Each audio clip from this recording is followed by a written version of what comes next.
Check, check, check.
Good evening, everybody. My name is David Elwood. I'm the dean here at the Harvard Kennedy School, and welcome to the John F. Kennedy Jr. Forum.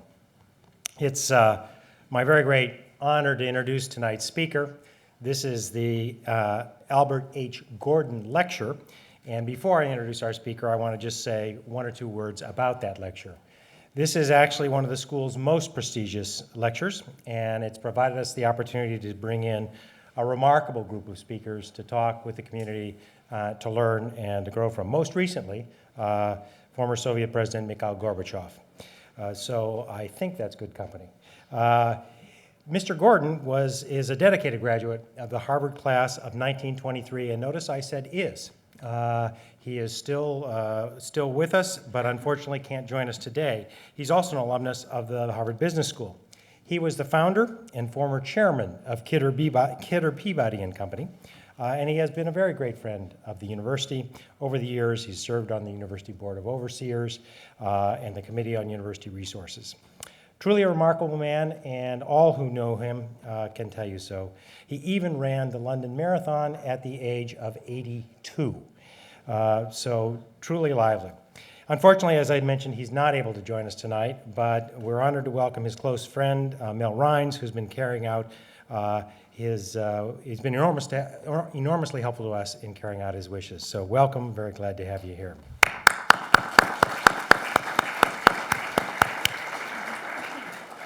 Now, tonight's speaker does have a remarkable record of public service, and I'll say a word or two about it. But in some respects, he has one of the most interesting, certainly the most difficult and most important jobs in the nation. There are a certain number of jobs where it seems like if you do everything right, no one notices. And if anything goes wrong, everyone blames you. This job is the absolute epitome of that kind of setting. This is the job where the secretary is responsible ultimately for the safety of all the residents of the United States and beyond. And again, when things go right, there's plenty to criticize, and when things go wrong, there's even more to criticize. He began his career in working as a clerk for Justice William Brennan, Jr. And in early in his career, he's a federal prosecutor, including service for the U.S. Attorney in the District of New Jersey. Before joining the Bush administration, he was a partner in the law firm of Latham & Watkins, and between 94 and 96, he served as special counsel to the U.S. Senate Whitewater Committee. He initially joined the Bush administration as Assistant Attorney General of the Criminal Justice Division at the Department of Justice, where he actually helped trace 9/11 terrorists to the Al-Qaeda network and worked to increase information through sharing with the FBI and state and local officials. Before assuming his current position, though, he then served on the U.S. Circuit. He was a United States Circuit Court judge for the Third Circuit Court of Appeals. But then on February 15th, 2005, Michael Chertoff was sworn in as the second Secretary of Homeland Security. But this is a man who, throughout his life, has believed deeply in public service, and indeed, just 24 hours after his swearing in a welcome ceremony with DHS employees, he recalled his feelings of 25 years ago, which I think in many respects characterizes, this is, by the way, when he's just becoming Assistant U.S. Attorney in Manhattan, characterizes what we all aspire to, I think, here at this school. He said, "It really was the fulfillment of a dream I had as a young lawyer to be able to serve the public in a job that was very important. And I vividly remember how important it was to me on that day to join a company of women and men who were doing extraordinary work to protect the American public." It's a theme throughout his life. 25 years later, he's protecting us all.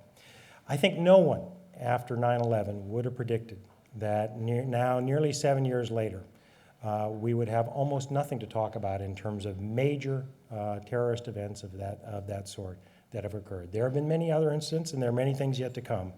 But in large part, it is because of the sort of systematic and serious outlook that our speaker has brought to the job. He's also someone who thinks very much about questions of risk, about thinking long-term, about how it was, why it is, and how it is we don't focus today on the problems of tomorrow. Many of you know that we have a major project here at the school called Acting in Time, precisely focused on that very issue. So it is my particular pleasure tonight to welcome our Albert H. Gordon Lecturer, Secretary Michael Chertoff.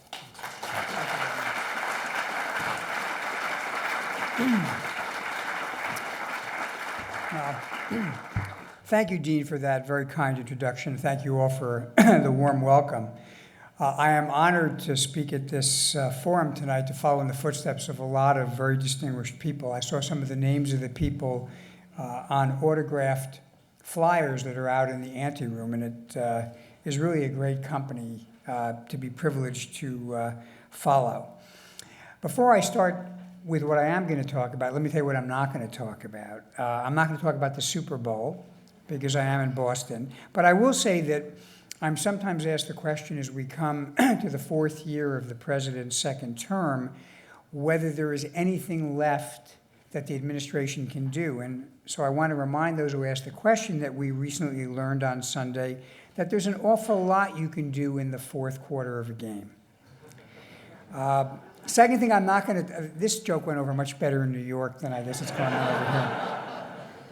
I'm not going to comment on the results of Super Tuesday. I'm sure there's a lot of discussion about that here. But what I do want to talk about tonight does have bearing on future presidents and future administrations, because it is natural in the fourth year of a term to be looking to the future and asking, what do we need to do to institutionalize the lessons that we've learned over the period of time that we've been privileged to serve? And I'm going to say that in maybe a somewhat reflective mode, as I've looked back on the last 3 years and as I look ahead, one cardinal piece of advice I'd give my successors, not only immediately, but in the next generation, is to pay attention to what I call the structural obstacles to achieving success in Washington. You know, people often ask the question, well, why doesn't Washington work? And when I came to Washington in this job, after public service that was largely as a prosecutor. So I was in the courtroom and there's a verdict, and at the end of the verdict, either someone walks out or they get locked up, so there's a clear result. I entered into a world in which the impediment to actually getting closure on something are much, much greater than I had experienced in the courtroom. And so in thinking about the obstacles to getting things done, I've tried to lay out, both based on my experiences and based on some of what I've read and what I've learned from talking to other people, what are the structural obstacles that do prevent well-meaning people from actually accomplishing things, or make it very hard to accomplish things when you're working at a high policy-making job in Washington. Now, one thing I'm going to say is not a structural obstacle is partisanship. There's a little bit of a tendency to say, well, you know, it's a hyper-partisanship, and that stops things from getting done. But my experience in the last 3 years is that while partisanship is a real part of Washington, it is actually a fairly minor obstacle to getting things done. It is often possible to put together coalitions of people who are interested, notwithstanding party affiliation. And the things that tend to block real action are much more fundamental, in my view, than simply party affiliation. In fact, I'm going to make the case that structural obstacles really run deeper than partisanship.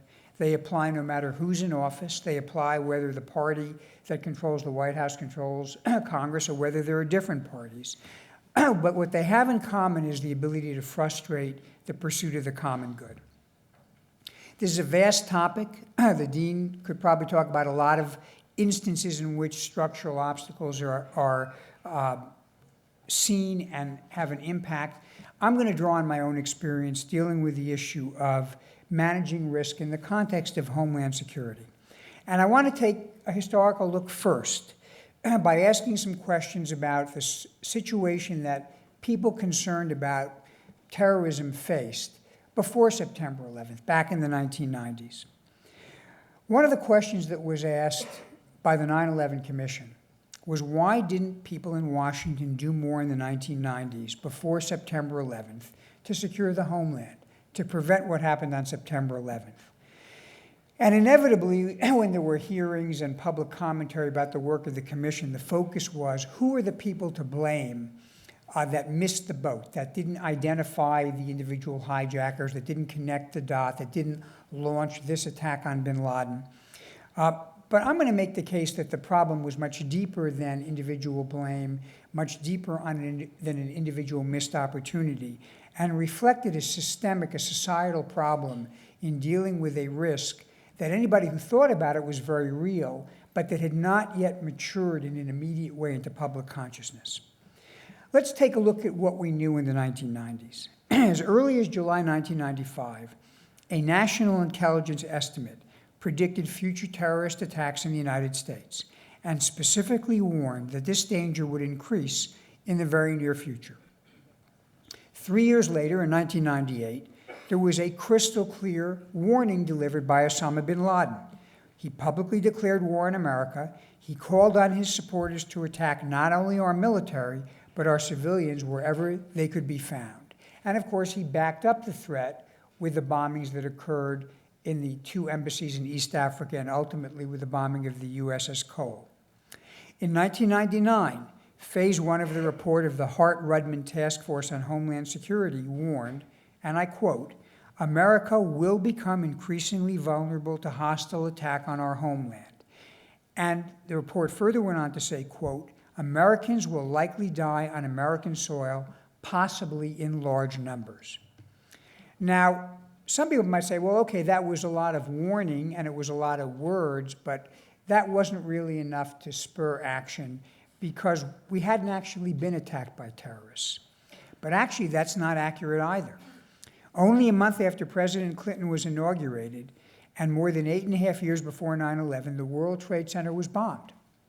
2 years later, in 1995, the Murrah Federal Building in Oklahoma City was destroyed by a homegrown radical named Timothy McVeigh. And during the 1990s, in a case that was somewhat publicized, although not very well publicized, we prevented a planned attack on the Lincoln and Holland tunnels by adherents to the Blind Sheik, who, had he successfully executed the plan, would have actually caused enormous loss of life and property and mayhem for the city of New York. And at the dawn of the new millennium, we narrowly averted a serious attack on the West Coast thanks to the quick thinking of an alert Border Patrol agent who intercepted Ahmed Rassam. So, in short, not only did we have a lot of academic warning about the possibility of an attack, not only did we have the Hart-Rudman Commission, the Bremer Commission, the Gilmore Commission, and a host of people who wrote about the topic, but we had actually suffered 2 attacks, although they were not high-impact attacks, except obviously for those who lost loved ones, and we had barely averted 2 other attacks of greater magnitude. And so the question remains, given all that threat, why didn't we move more comprehensively against it?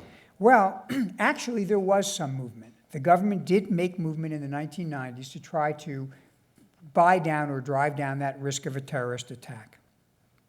But, and here's where the structural obstacles arise, each of these efforts was stopped in their tracks.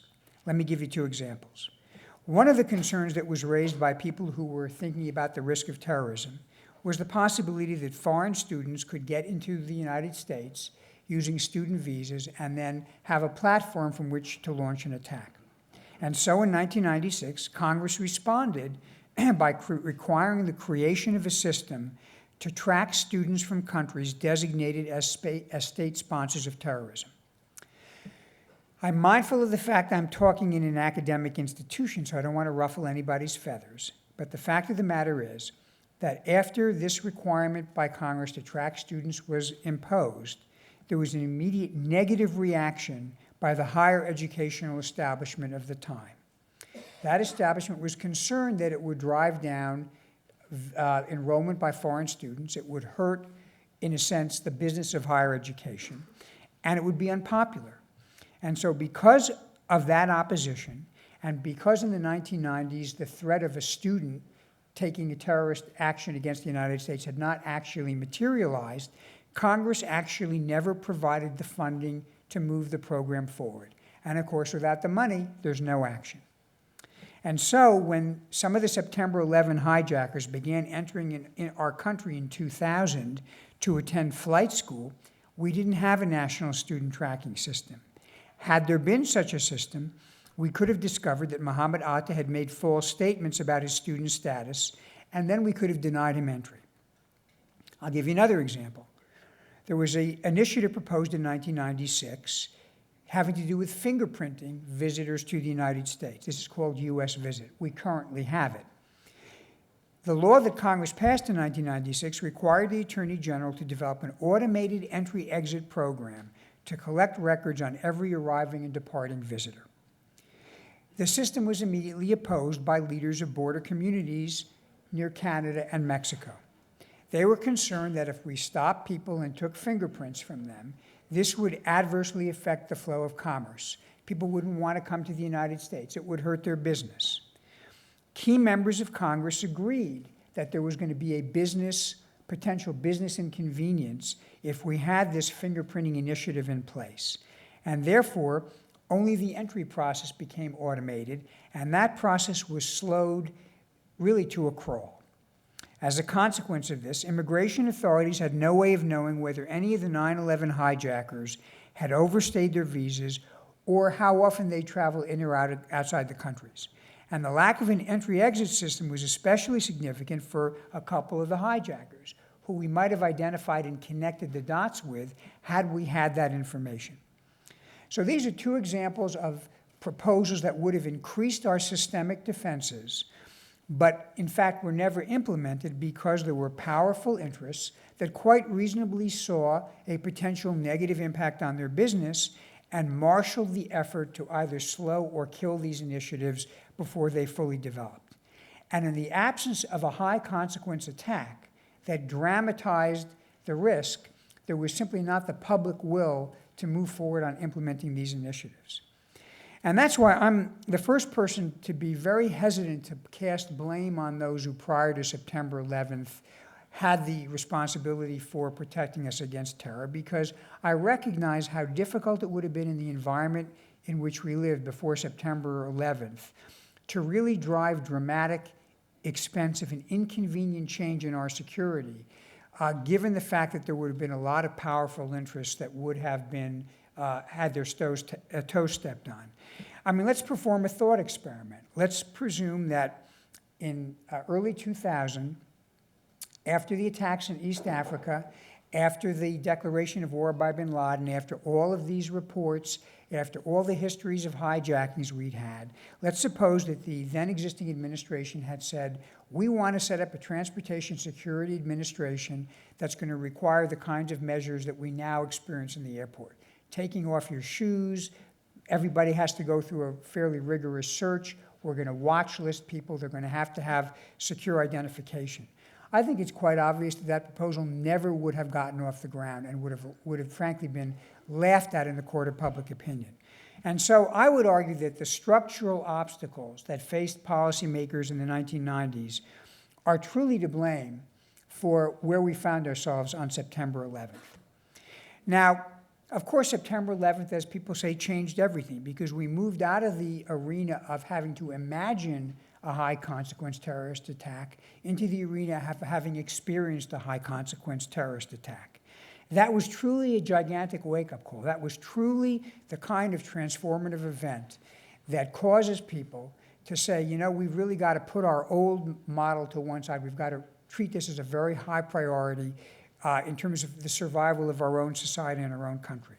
And so in the immediate aftermath, we took some very vigorous and dramatic steps, which I don't think would have been accepted prior to September 11th. We attacked and destroyed al-Qaeda's headquarters in Afghanistan. We deployed our intelligence assets around the globe.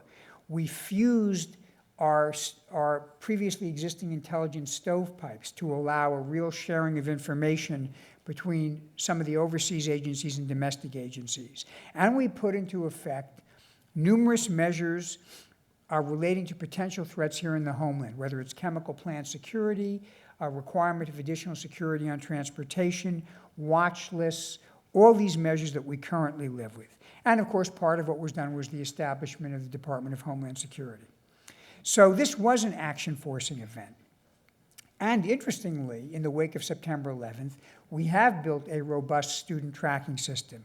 We do have a fully deployed fingerprint system for people who enter the United States, and we're now moving into getting 10 fingerprints instead of just 2. we have built defenses for air transportation and other kinds of transportation that never would have been accepted prior to September 11th. But here's where the structural obstacles begin to rear their head again. Because although a couple of years after 9/11, it would not have seemed conceivable that a business as usual mentality could creep back into our public mindset, it has begun to return. And in some ways, because we have not had an attack on this country that was successful since 9/11, although I would remind you that in August 2006, there was a serious effort made to launch such an attack on aviation bound for the US in London, and there have been successful attacks on our partners overseas.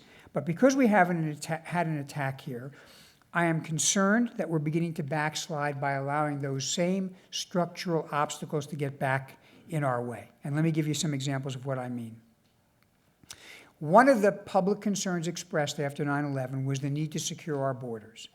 Whatever your view of comprehensive immigration reform, and I'm upfront in saying I fought for it on behalf of the president early last year, and I still believe it's necessary. But when everyone says about comprehensive reform, almost everybody agrees you've got to secure the borders. Unrestricted flow across the borders is a bad thing.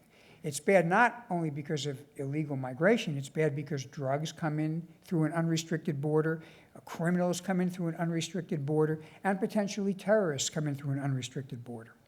And so Congress mandated that we take a number of steps to secure the border. One of those is building fencing where fencing is appropriate. And so we've begun that process. But what's happened as we've started to actually build that fence? Increasingly, landowners have objected because they don't want to have the fence on their property. The fence may spoil the view. They may view the fence as an unfriendly signal to their trading partners on the other side of the border.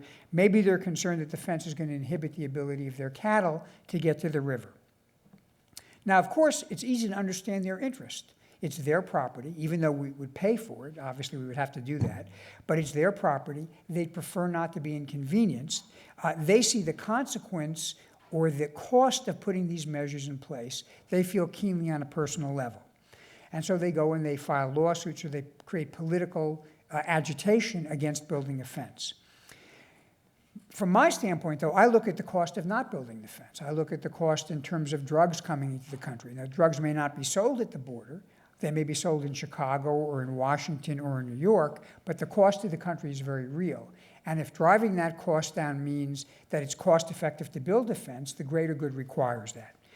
But the impetus for doing that in the wake of the committed people who don't want to have it built on their land, that impetus is not very strong. The beneficiaries of a fence are widely distributed around the country, and their personal stake and the personal benefit to them of security may not be very powerfully present in their mind.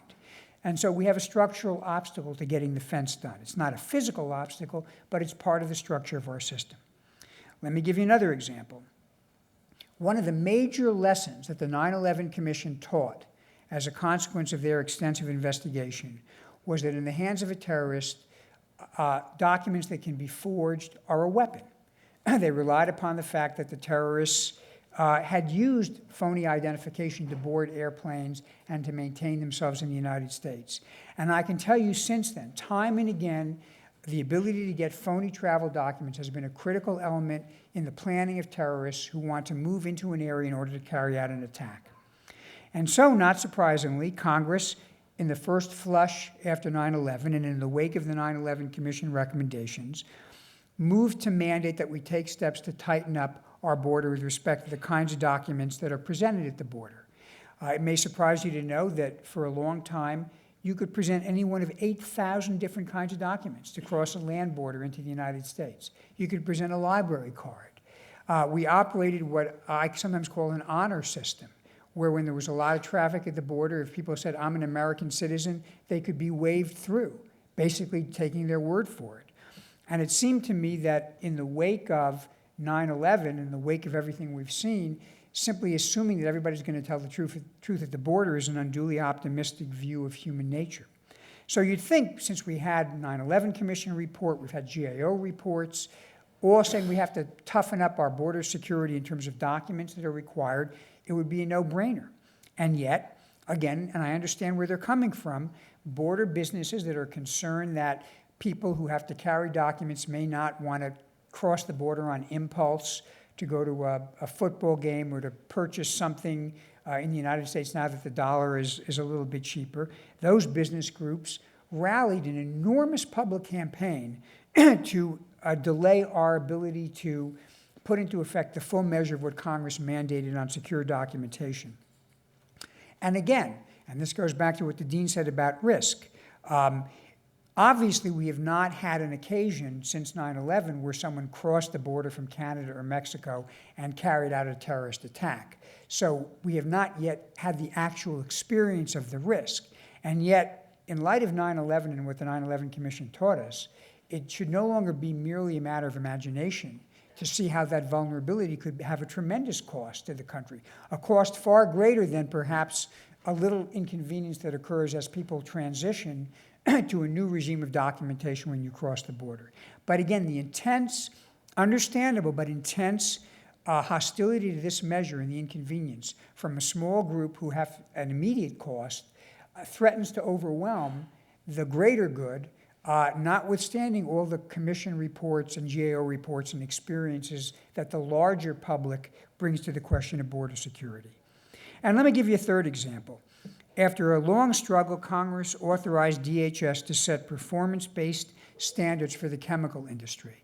That means when there's a chemical plant in a populated area that uses a hazardous chemical, we want them to disclose that fact, to lay out what the risks are. We want to assess if they're a high-risk chemical plant, and if necessary, to require they put measures into effect to secure themselves against an attack. We don't want to have a chemical plant, for example, sitting somewhere in Boston become a bomb because it's not properly secured. And one of the things we came to understand as we examined the industry is that there are some industries and some plants where very large amounts of propane are kept on the premises. I don't mean the little propane tank you have for your cooking, but I mean a really large, literally thousands and thousands of gallons of propane. And that in some locations, that propane could become a bomb in place. And we've seen propane bombs in Iraq. This is, again, not a matter of imagination. It's a matter of simply looking at what's happening to our troops in Iraq. And yet, notwithstanding all the outcry and demand for chemical plant regulation, when we put into effect a requirement that people with large quantities of propane examine their security, notify us about their location so we could assess whether they need to protect that propane, we were immediately sued by the propane industry because they didn't want to absorb the cost. And again, I'm not talking about the little propane you have in your tank at home or the remote tank of propane in a chicken farm somewhere. I mean, large quantities of propane in populated areas. They didn't want to bear the cost of putting security measures in effect, even though you can easily foresee what the consequences would be if that became a bomb in place. Happily, that lawsuit has not succeeded. So that is what we now see, or what I now see as I try to continue to move risk down in the area of Homeland Security, a series of intense, strongly held resistance efforts by small groups that feel that they bear the cost in terms of their business and have the ability to mobilize with an intensity that the larger public is not able to bring to the struggle. Now, I want to be very clear, this kind of pushback does not cause us to back down. Sometimes we end up in court. In fact, we end up in court quite a bit, and I bet if you got on a database and looked at the number of times I've been sued, there's probably going to be a very, very long printout. Because pretty much everybody who is implicated by security measures sues. But we continue to move forward. When necessary, we use eminent domain or other regulatory authorities. But it is a reminder of the kinds of structural obstacles we face in securing our country. And let me break these obstacles really into three categories when I evaluate them across the board. The first obstacle is what I call anecdotalism. And by that I mean the tendency of legislators, the media, other people in Washington to be heavily influenced by an isolated individual example of something as opposed to looking at the total picture from a policy standpoint. It's kind of what I would call a Gresham's law for government, where a single heart-wrenching story that is perhaps atypical tends to drive out a good policy idea that makes sense for the large majority of people. Let's take the example of travel documents. It seems to me almost inarguable that it's important to have secure documents when you cross a border, that there's value in knowing the identity of a person who wants to visit the United States. And yet, from time to time, either because of human error or other misadventure, somebody has a bad experience at the border with a document. Maybe it's misread, or they wind up being detained for a period of time. And that story becomes then the vehicle for an outcry about too much harshness at the border. We're being too tough at the border, we have to scale back. I'm not saying you shouldn't listen to complaints, but I'm suggesting that making policy based on individual anecdotes or heart-wrenching stories attends to individual problems, but doesn't tend to look at the greater good. Second way in which I've seen progress endangered is parochialism. There's an expression, not in my backyard, and I think that that's one which I increasingly see when we try to put measures into place to protect the country. Whether it's, I don't want to have cameras on my part of the border because they're unsightly, and therefore, even though you needed to control the border, I don't want it in my backyard.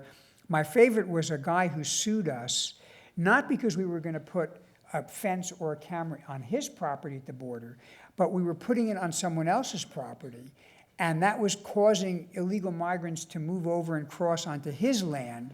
And he didn't want a fence. He wanted us to tear down the fence on the other guy's property so they'd go back to bothering him. That's really a classic of not in my backyard. The third, and maybe the toughest obstacle, is short-termism.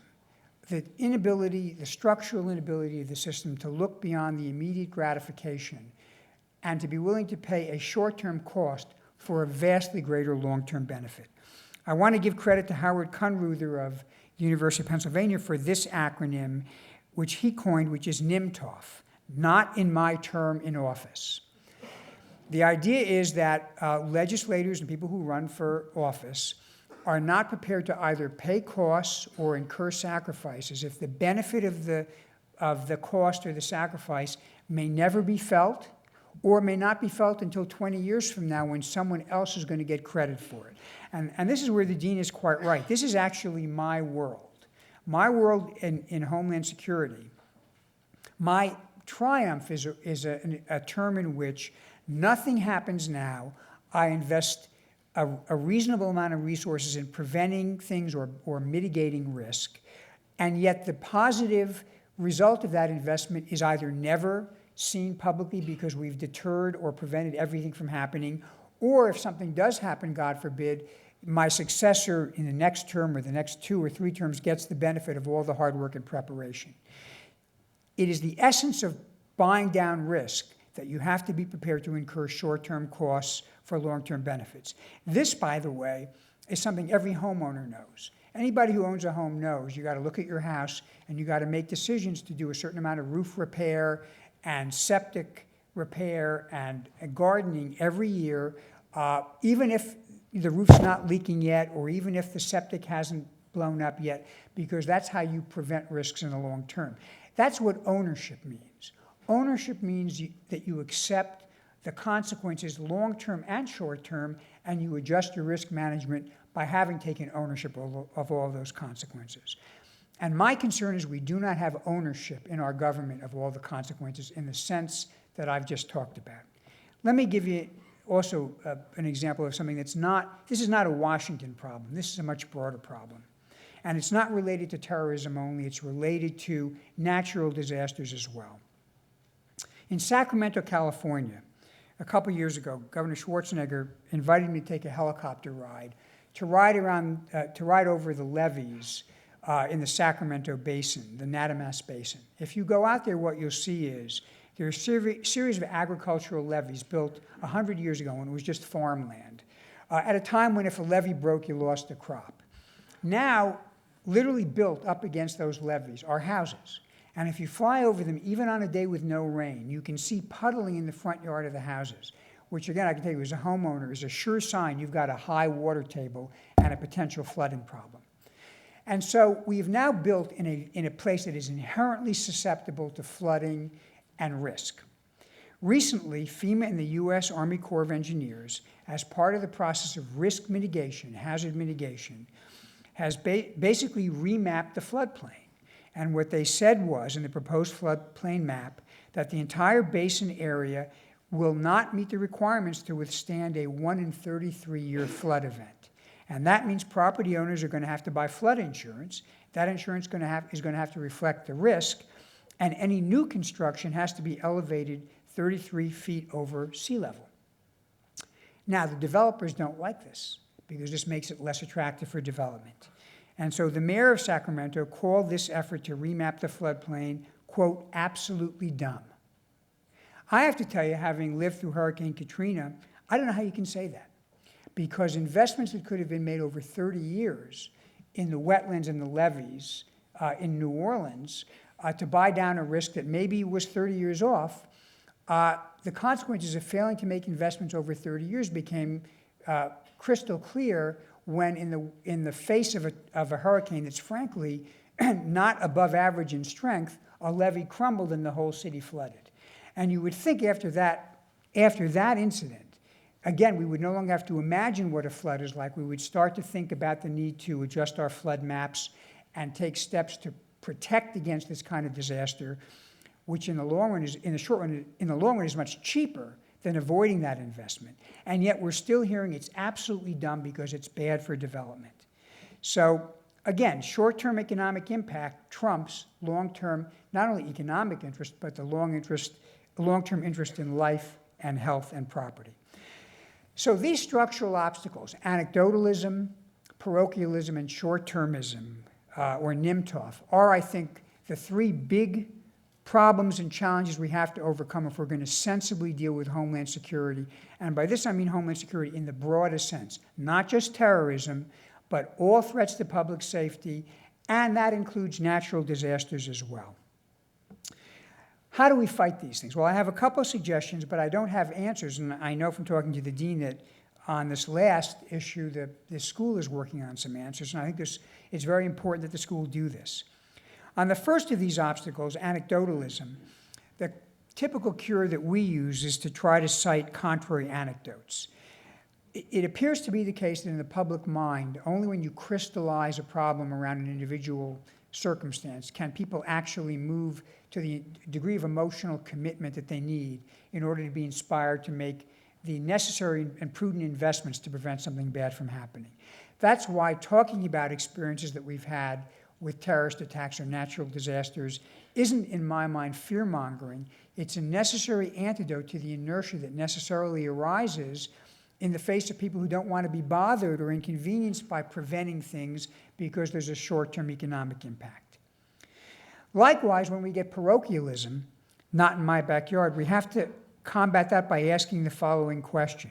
Is it fair to require that nearly 300 million Americans bear the risk of dangerous people coming into the country or dangerous drugs coming into the country simply because the people who happen to be at the border don't want to take certain measures on their backyard in order to protect the whole country? It's part of the cost that we have in a society that we are prepared to make some sacrifice for the greater good.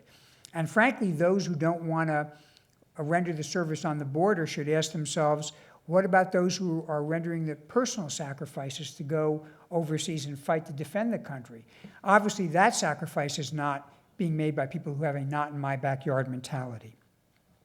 The third issue, the issue of not in my term of office, is much harder because it requires that we not simply counteract an anecdote with another anecdote or a not-in-my-backyard story with the story of the larger, greater good. It requires us to think of the next generation's interest, a generation that may not even be present, as against our own interest.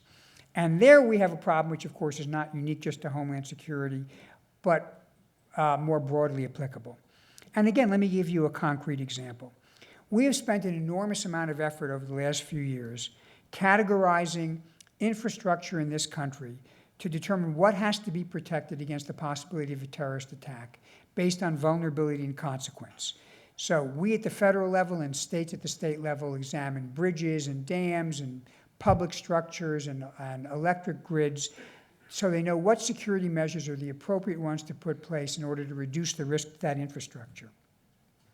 But what sense does it make to build protections and security measures for a bridge against a terrorist attack if the bridge is going to collapse because it wears out? You still don't have a bridge. And again, it was dramatized by the events up in Minnesota. And whether or not that was a design defect, it brings to mind the fact that our infrastructure needs to have disciplined investment and repair over a long period of time. Not instantly and not tomorrow, but as part of a disciplined plan. Now, how do we do that? Well, I guess I would leave you with this thought, because I don't have a perfect solution. Part of it is you've got to build, as we've done in the area of security, Homeland Security, where we've really looked at all the assets, we've taken the money that's been given to us, and we've allocated the money on a risk basis, meaning we put the money against those critical infrastructure assets which are where there's the greatest risk in terms of vulnerability and consequence. We should be doing the same thing with our infrastructure money. If what we do with our infrastructure money is dole it out so that everybody gets a little piece of the pie, what's going to happen is we're never going to fix those elements of the infrastructure that are the most important, the highest priority. I think we've done the issue of prioritization of infrastructure protection for terrorism in the right way. And we've done it sometimes in the face of enormous criticism from, towns and states who don't get a piece of the pie, because we've taken the view, and Congress has backed us up in this, and I want to thank them for this, that Homeland Security grants are not meant to be peanut butter spread evenly across the bread. They are meant to be focused on risk in a disciplined way. What we haven't done, and here I'm wearing my hat as the Secretary of the Department where FEMA is located, what we haven't done is applied that risk management approach to protection against natural disasters. And because we haven't done that, and because we are spreading some of that like peanut butter, except it's not even as even as peanut butter, there's frankly a lack of public credibility for making the investments that are appropriate over the long term to get this thing fixed. Now, there's no magic bullet, and you could begin a disciplined program of repairing your infrastructure tomorrow, and it could turn out that the next day, through bad luck, a bridge you haven't gotten to falls. But the fact that it's not going to be a perfect solution, or that it's not going to eliminate risk, cannot be allowed to be a reason not to do anything. Because one of the great arguments that I always hear is, well, your solution isn't perfect, and therefore we shouldn't do anything. And I think one of the great fallacies is the idea that using the perfect as the enemy of the good is the right way to make policy. So now I've laid out the problem, I've laid out a few solutions, and obviously the need to solve these problems is going to persist well beyond my term of office. And so that's why I'm talking to you, because many of the people here are going to be embarking on careers in policymaking, whether in federal, state, or local government, or in the private sector, or in academics. And what I've tried to do is give you the benefit of my experience in 3 years, living through some of the toughest challenges and crises we've had in this country in my lifetime, and to give you some insight as to what I see the structural obstacles as being, and to invite you to come up with your own solutions about how to deal with these obstacles. On a personal level, I guess I would leave you with this, though. You can't win every battle, and if you try to fight every battle, you won't win any of them. So you got to choose your battles wisely. But once you choose a battle, you must fight to win. If all of the groups and all of the interest groups that have contrary views, and I respect contrary views, I don't mean to diminish their views. People are right to feel passionate about their own self-interest. But your job when you're acting in the public interest, once you've listened and you've weighed the options, you've made a determination, is not to let the intensity of the individual self-interests overwhelm your commitment to the public interest. And that means being an active decision maker and not a passive mediator. You will never please everybody. If you've pleased everybody, it's likely because you've done nothing. And if you want to do nothing, you shouldn't go into government. You shouldn't try to pick up the task of public service. If you look at the great leaders in the past, I think you see these traits of being willing to listen, but ultimately being committed to carrying through on an objective as an important ingredient in their success. Whether it's Lincoln or Churchill, Teddy Roosevelt or Franklin Delano Roosevelt, it's easy to look back and say, wow, their decisions were right, it was sensible, Roosevelt was right to do the Lend-Lease and support Britain preparatory to getting into World War II. Lincoln was right not to accept secession and to issue the Emancipation Proclamation. But I tell you, going back and reading history with the benefit of having lived in history for 3 years, I urge you to look at how, for those who were living at the time, for Lincoln when he was actually living in the Civil War, for Roosevelt, how much pressure they felt, how articulate the opponents were, how passionate was the opposition, how biting and bitter and personal the criticism was. And to surmount all that and triumph is truly why these were great presidents. But to really appreciate the greatness of their leadership, you have to put yourself in the time period in which they lived, when the outcome was very much in doubt, when it wasn't clear whether they would achieve victory, which would vindicate the sacrifices. And I think that not only gives you a greater insight in history, but gives you a real insight into what you face going forward. It's a view of history that has led me to have a greater appreciation of Teddy Roosevelt's famous statement that it's not the critic who counts, not the man who points out where the doer of deeds could have done them better. The credit belongs to the man, and I should say woman, it's anachronistic, who is actually in the arena, whose face is marred by dust and sweat and blood, who errs, who comes up short again and again, because there's no effort without error and shortcoming. And when you think about this quote, think about what it's like to be in the middle of the arena, not afterwards when you won, but in the middle, in the dust, with the sweat, who spends himself in a worthy cause, who at best knows the triumph of high achievement, and who at worst, if he fails, at least fails while daring greatly, so that his place shall never be with those cold and timid souls who neither know victory nor defeat. So my message to you is this: not to shy away from public service or shy away from government, but to participate with an appreciation of the spirit and the character you must bring to the job. And then at the end, whether you succeed or fail, or as most of us, whether you succeed in part and fail in part, you will know the value of public service. And I think you'll feel it was worth doing. Let me thank the Kennedy School for inviting me here. Let me thank you for your contribution to the dialogue and for the work you're doing on examining these very pictures. Thank you.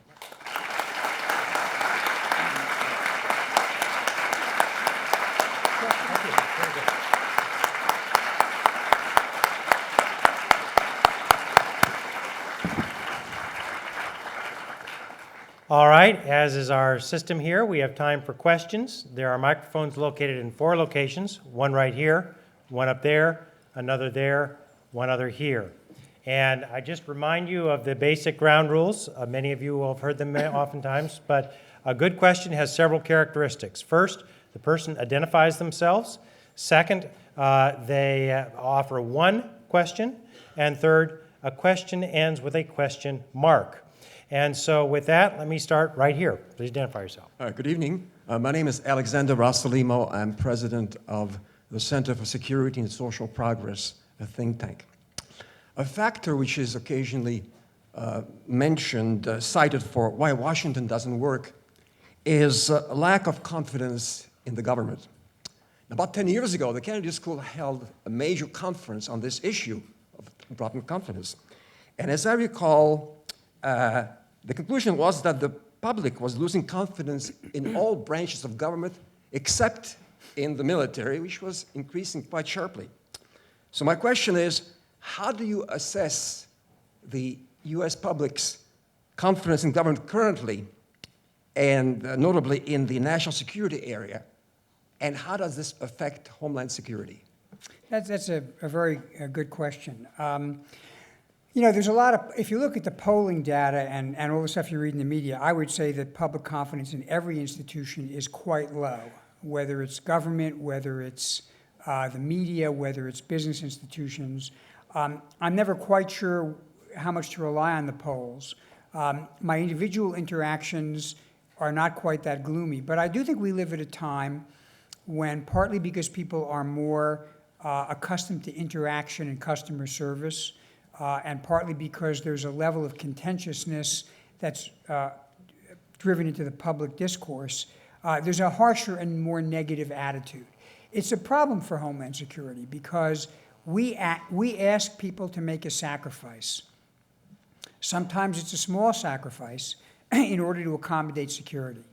And in order to do that, they have to believe the sacrifice is worthwhile. from time to time, when we see that something's dumb, we try to fix it. Sometimes there's a requirement that is put into place, and when you really look at it in real life, it doesn't seem to make a lot of sense. And then I take a particular joy in removing the requirement. An example of that was soon after I came on board. There was a very onerous requirement about not being able to get out of your seat if you flew to Washington 30 minutes until 30 minutes after you left National Airport and 30 minutes before you arrived. And when we looked at the security measures in place, we realized we didn't need it anymore, and it was just a burden on people who, older men who sometimes need to use facilities more frequently. So we removed that. But I do think it's a problem, and rebuilding public confidence is a hard challenge and one that requires, I think, a lot of patience. Right up here. Hi, good evening. My name is Andrew Cantor, and I'm a joint degree student between here and Stanford Law School. I have a question about the final year of this administration and in your work at DHS, especially with respect to FEMA. Even after we moved through 2005, in 2006, through the present, there have been incredible problems with the management of aid to Katrina survivors, especially in terms of recoupment, which I'm sure you're well familiar with, underpayment of actually disaster assistance that should have been received, and the untimely eviction of people from FEMA trailers, which admittedly are flawed, but are the best that are available now. Do you have a strategy to move forward and try and fix that and try and make Washington work in this your last year?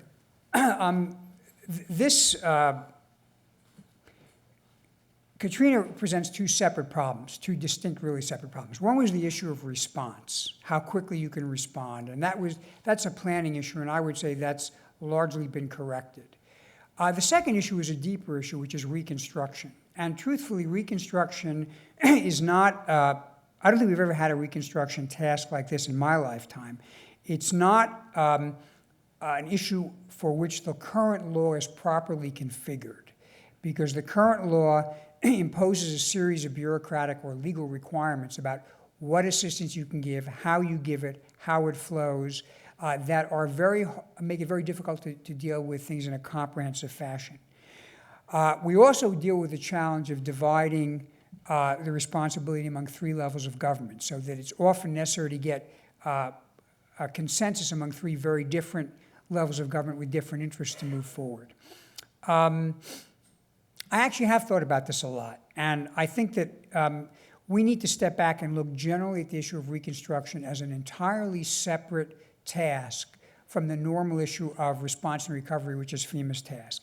Whether it ought to be located in another department, whether some unique entity ought to be set up for doing mass reconstructions is certainly one issue. When the White House issued its lessons learned, we suggested that long-term reconstruction recovery might properly be moved to an agency like HUD or HHS precisely because it's a different set of skills.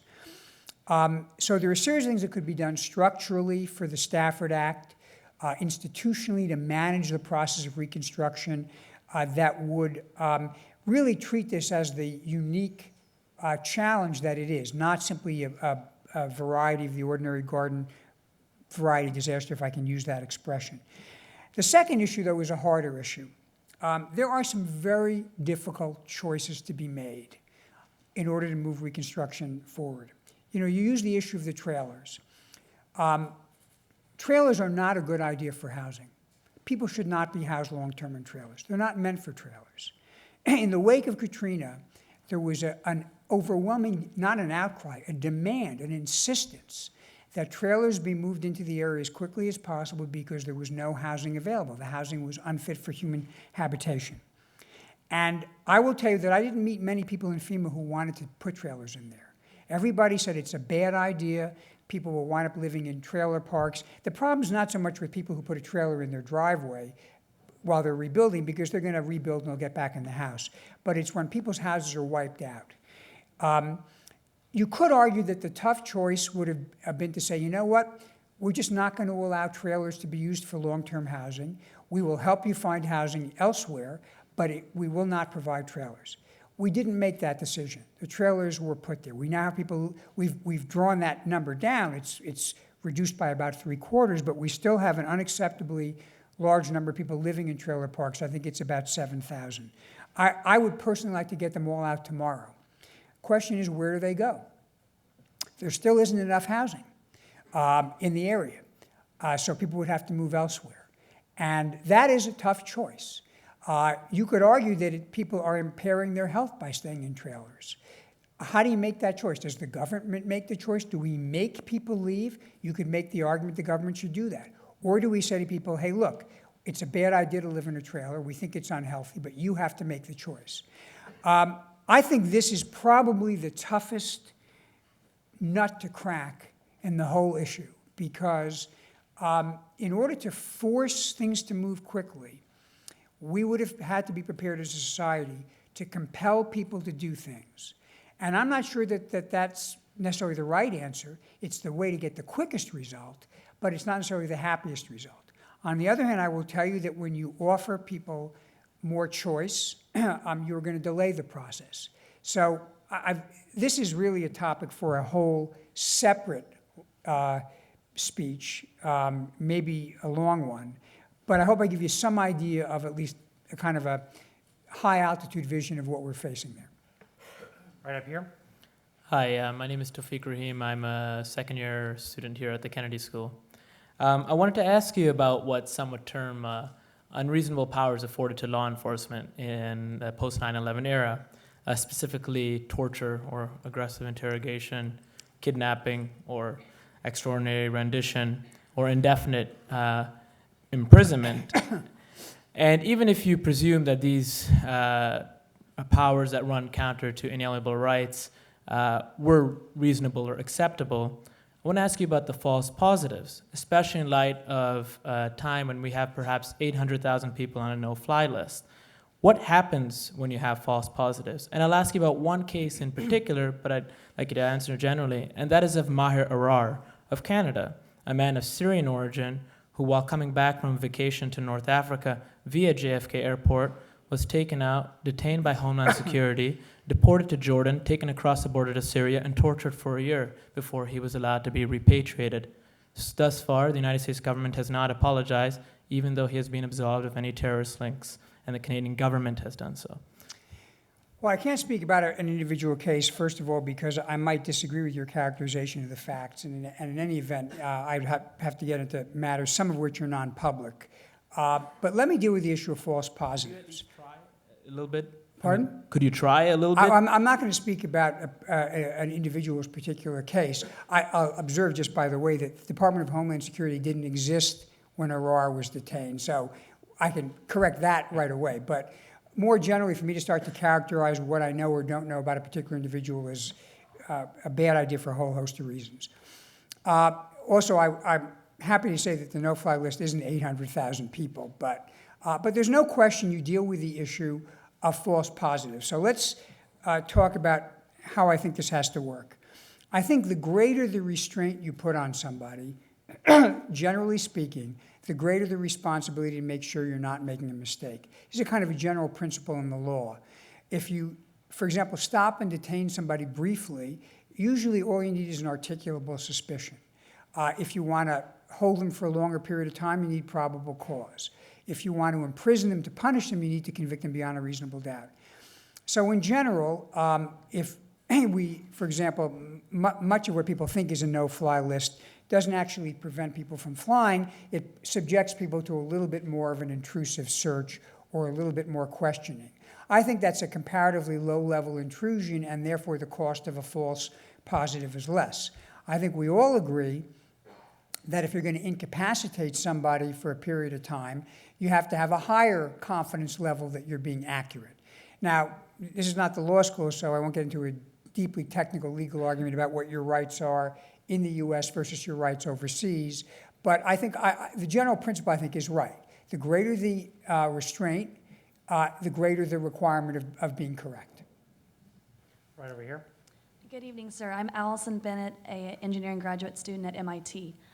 With the 2012 requirement to scan 100% of U.S.-bound containerized cargo at overseas seaports, some 600 last port of loading, while it's worthwhile to notice that the U.S. does not have a proactive export scanning policy, what does DHS have in place to recognize this compliance through speedy clearance, information exchange, or scanning reciprocity?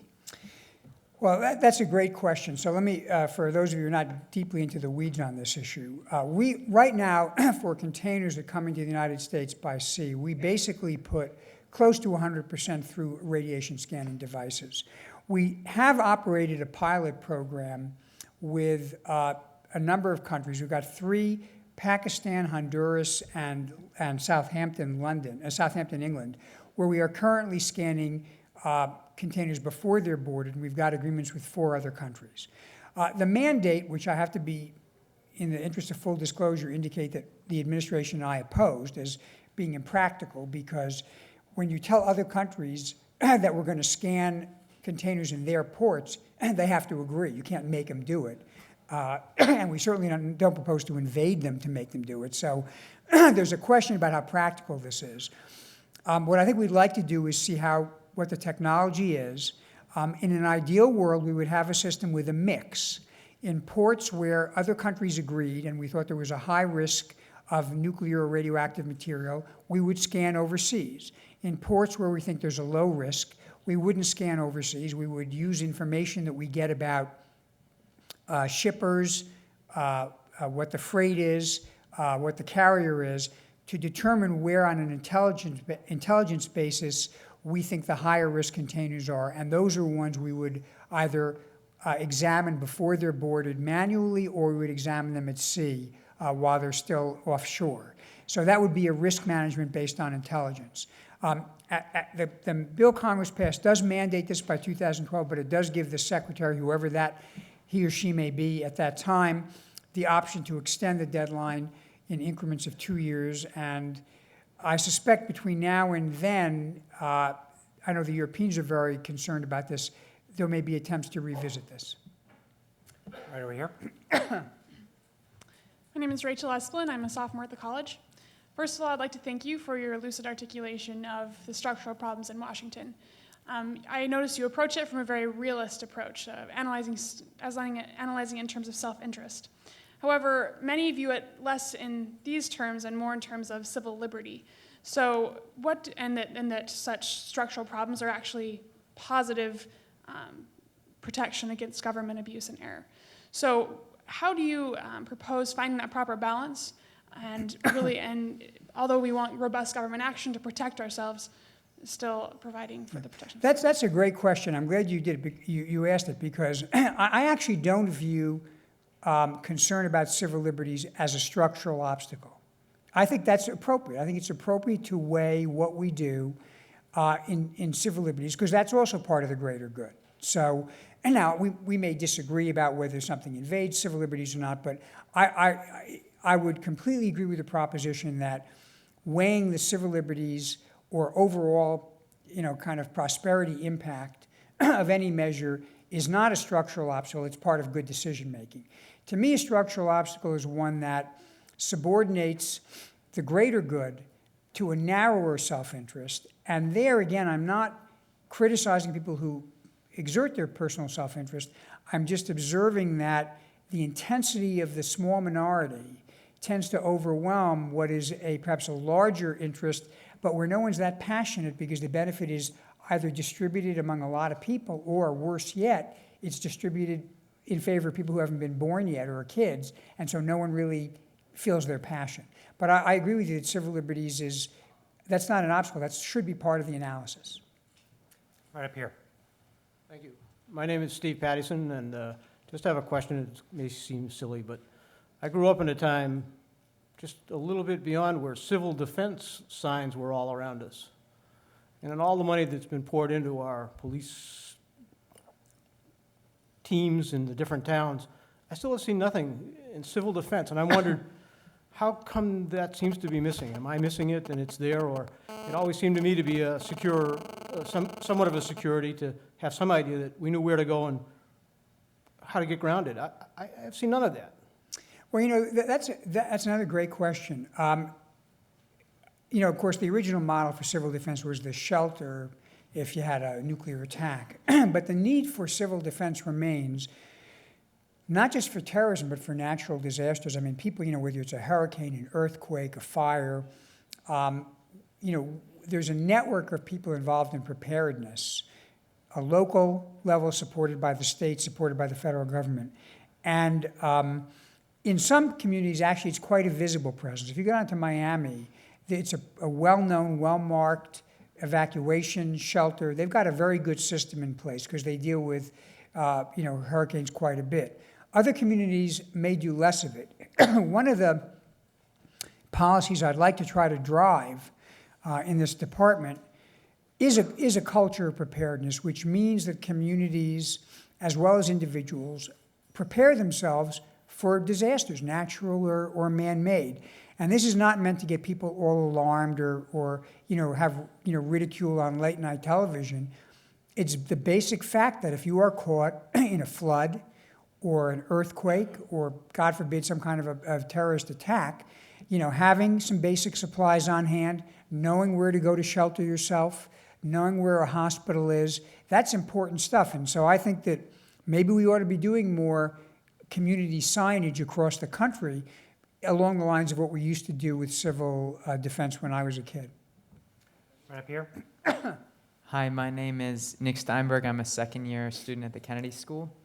Last year, a report came out that looked at 3 ICE, Immigration and Customs Enforcement raids that were carried out across the country. And the finding was that for every 2 undocumented immigrants that were detained, there was 1 U.S. citizen child of those immigrants that was directly affected. My question for you is that from the perspective of these children's rights as U.S. citizens, what obligations does ICE and, on a greater level, the Department of Homeland Security have to protect the rights of these children to reside in the United States? Well, let me tell you what we do. If we're going to do a worksite enforcement raid, we will get in touch with the social services agency in the relevant community and state. And we will work very hard with that agency to make sure if we apprehend somebody and they have a child that's unattended, first of all, that the child is taken care of, that there's somebody available to make sure the child, if the child needs care, as a young child, is not left unattended. The larger question you might be asking is, why do we deport people who are here illegally when they have U.S. children? Now, the child does technically have a right to stay in the country, but the practical reality is most parents will take their children with them when they leave. And here the problem is the parents have done something wrong and the consequence is visited on the child. The parent is here illegally and has no right to stay in the country. And the fact that the child is going to leave with the parent doesn't give the parent essentially a defense against that illegality. When I was a prosecutor, it was not uncommon for me at sentencings for parents who were involved in drug activities or other kinds of crimes to have somebody say, well, to the judge, don't send so-and-so to jail because they have young kids. And the judge almost invariably said the person should have thought of that before they committed the crime.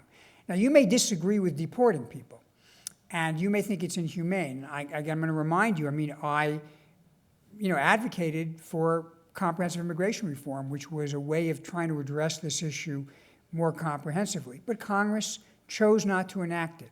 So we are in the situation in which there is a clear law. The law requires people here illegally to be deported.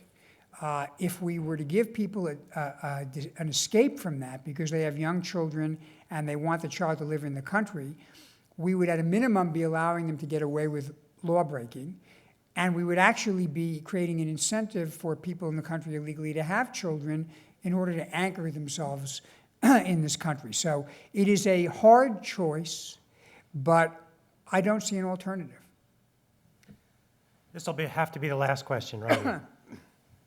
Hi, my name is Tess Helgren, and I'm a freshman in the college. I'd like to, again, thank you so much for speaking tonight. My question is, looking forward to the next administration, whomever the next Director of Homeland Security will be, what specific advice would you give them about the policy priorities for the next 4 years, either areas that you feel need a lot of work or areas in which you feel a lot of progress could be made? That's a great question. What we're going to try to do for the transition, we're bringing in people who are experienced career people to populate the number 2 and number 3 positions in the agencies, various agencies in the department, so that when the presidential appointees leave, while they're filling the new spaces, and that often takes a while, there are experienced hands running the ship. We're also reducing a lot of the policies and the lessons we've learned to written doctrine.